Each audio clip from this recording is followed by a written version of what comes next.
Guys, welcome back. मेरा नाम है शुभम जैन और आप देख रहे हैं F4 फिटनेस। आज मैं बात करने वाला हूं कि ऐसी 10 कौन सी चीज़ें हैं जिसकी वजह से हमारा जो फैट लॉस की जर्नी है उसमें हमें एक अच्छा प्रोग्रेस, एक अच्छी ग्रोथ नहीं मिल रही, कि हमारा फैट लॉस अच्छे से नहीं हो पा रहा। सो आज मैं आपको 10 बातें बताना चाहता हूँ। सबसे पहले, अगर तो आप मेरे चैनल पे नए हैं तो प्लीज़ मेरे चैनल को नीचे रेड बटन होगा, लाल बटन, उस पर उंगली रख के मारिए ताकि सब्सक्राइब हो जाए, और बेल आइकन दबाना मत भूलिएगा ताकि मेरी आगे जो भी वीडियो आएगी उसकी नोटिफिकेशन आपको आ सके। सो अब हम बात करते हैं कि फ़ैट लॉस की ऐसी 10 ऐसी मिस्टेक जो हम कर रहे हैं जिसकी वजह से हमारा फ़ैट लॉस नहीं हो रहा। सो कहीं मत जाइएगा, we will be right back.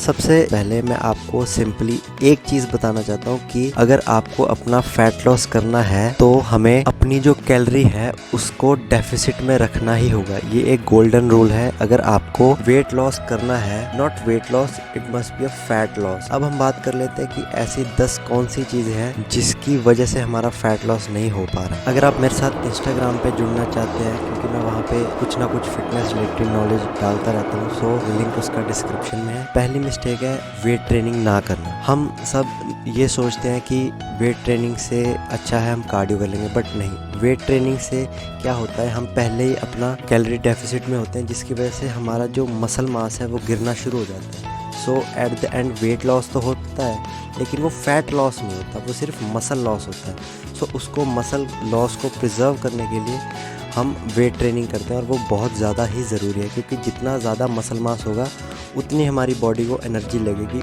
उस चीज़ को प्रिजर्व करने के लिए, उस मसल को प्रिजर्व करने के लिए, जिससे हमारा फैट लॉस फास्ट होगा। और अगर ऐसा कोई भी ट्रेनर है जो आपको ये बोले कि पूरे दिन में एक ही मसल ट्रेन करना है, तो प्लीज़ मेरी रिक्वेस्ट है आप सबसे कि उस ट्रेनर को छोड़ दें कि हमारी कार्डियो एक्सेस में करना है।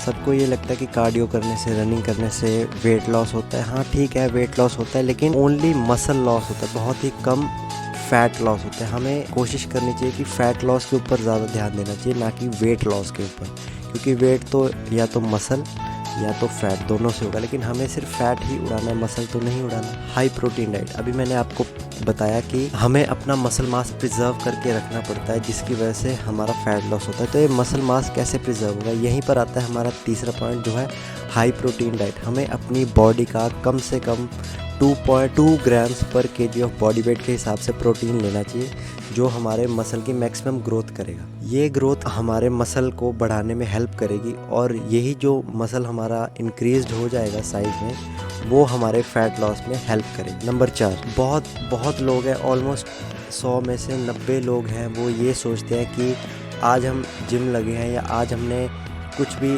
स्टार्ट किया है, वेदर इट्स कार्डियो और वेट ट्रेनिंग और एनीथिंग, और हम विद इन अ मंथ हम बिल्कुल ही चेंज हो जाए, ऐसा कभी नहीं हो सकता। हमें थोड़ा पेशेंस रखना पड़ेगा, और यही है मेरा 4th पॉइंट कि आपको थोड़ा पेशेंस रखना पड़ेगा। Patience is the key. अगर आप वो रखोगे तो डेफिनेटली आपको लॉन्ग रन में रिजल्ट मिलेगा। कई बार हम बहुत मेहनत करते हैं, बहुत एफर्ट करते हैं, डाइट प्रॉपर रखते हैं, वेट ट्रेनिंग प्रॉपर रखते हैं, लेकिन हम प्लेट्यू को हिट कर जाते हैं। What is plateau hitting? Plateau hit करना मतलब कि हम बहुत एफर्ट लगा रहे हैं फिर भी हमें रिजल्ट नहीं आ रहे। सो तब हमें एक क्वालिटी गाइडेंस की ज़रूरत पड़ती है जिसको पता हो कि प्लेट्यू को ब्रेक कैसे करते हैं। अगर मैं आपको सिंपली भाषा में बताऊं, आपको अगर प्लेट्यू ब्रेक करना है तो या तो आपको अपने डाइट में चेंजेस करने पड़ेंगे, या फिर आपके वेट ट्रेनिंग या कार्डियो में चेंजेस करने पड़ेंगे। कार्डियो भी आप कर सकते हो, पूरे दिन में 30 मिनट्स या 40 मिनट्स, ऑलमोस्ट आपकी 300 कैलोरीज कार्डियो से डिडक्ट होनी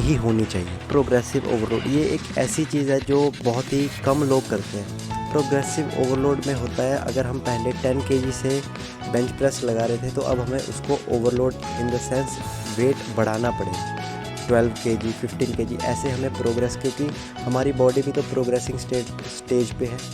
दैट्स वाई हमें भी प्रोग्रेसिव ओवरलोड करना पड़ेगा ताकि हम अपना जो मसल मास है उसे प्रिजर्व कर सकें। Which result in fat loss.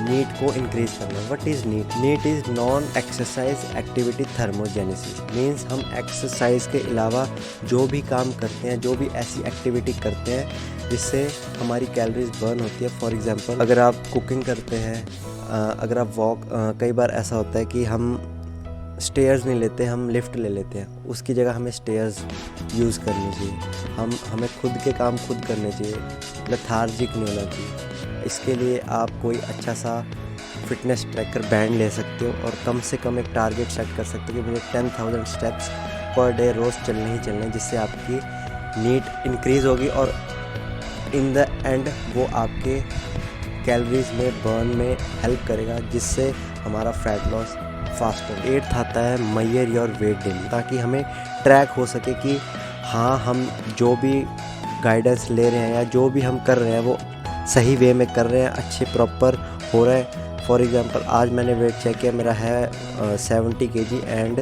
100 grams. Tomorrow मेरा वेट आ गया 70 kg एंड 800 ग्राम्स, मतलब कि मेरा 700 ग्राम्स वेट बढ़ गया, जो कि गलत है, जिससे हमें इंस्टेंटली पता लग जाएगा कि हम गलत अप्रोच यूज़ कर रहे हैं। आती है स्लीप, जो कि बहुत एक इम्पॉर्टेंट फैक्टर है। हम सब इस चीज़ को निगलेक्ट कर देते हैं। स्लीप सिंपली हमारे जो फील गुड हार्मोन होते हैं उसको बढ़ाती है, और अगर हमारी स्लीप डिस्टर्ब होगी तो हमारे अंदर टेंशन का एक स्ट्रेस का हार्मोन होता है जिसको बोलते हैं कॉर्टिसोल हार्मोन, वो बढ़ जाएगा और उसका काम होता है फैट को सेल तक लेके जाना, ताकि वो फैट को ख़त्म कर सके, और हम उसी को डिस्टर्ब कर देते हैं। सो हमारा जो फैट लॉस है वो रुक जाता है। 10th और लास्ट जो है हाइड्रेशन।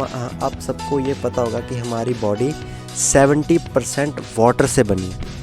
इट मीन्स कि ऑलमोस्ट हमारा जो मेजर कंपोनेंट है वो वाटर है। अगर वाटर में कहीं भी कमी आती है, क्योंकि हमारी बॉडी जो 70% वाटर से बनी है, उसको हर काम के लिए वाटर चाहिए ही चाहिए। डाइजेशन हो, थिंकिंग हो, वॉकिंग हो, किसी भी चीज़, टेम्परेचर हो, किसी भी चीज़ के लिए वाटर चाहिए ही चाहिए। और अगर हम अपनी बॉडी को प्रॉपर हाइड्रेट नहीं करते तो एट द एंड वो हमारी फंक्शनिंग में दिक्कत करती है। जो भी हमारे हार्मोनल चेंजेस हैं, कुछ भी है, उसमें वो दिक्कत करती है। सो हमें अपना हाइड्रेशन लेवल प्रॉपर रखना चाहिए, जिसकी वजह से हम थोड़े एनर्जेटिक और थोड़े हाइड्रेटेड रह सकें। तो ये थी मेरी 10 ऐसी टिप, होप आपको अच्छी लगी हो। अगर आप चाहते हो कि आप साइंटिफिक अप्रोच के साथ अपना वेट लॉस या गेन या अपनी बॉडी को ट्रांसफॉर्म कर सको, तो आप मेरी वेबसाइट पे जा सकते हैं। वहाँ पे मैंने weight loss, weight gain, transformation, keto diet, सब के ऊपर, अगर आपको डाइट के ऊपर कुछ भी चाहिए, अगर आपको काउंसलिंग करनी है,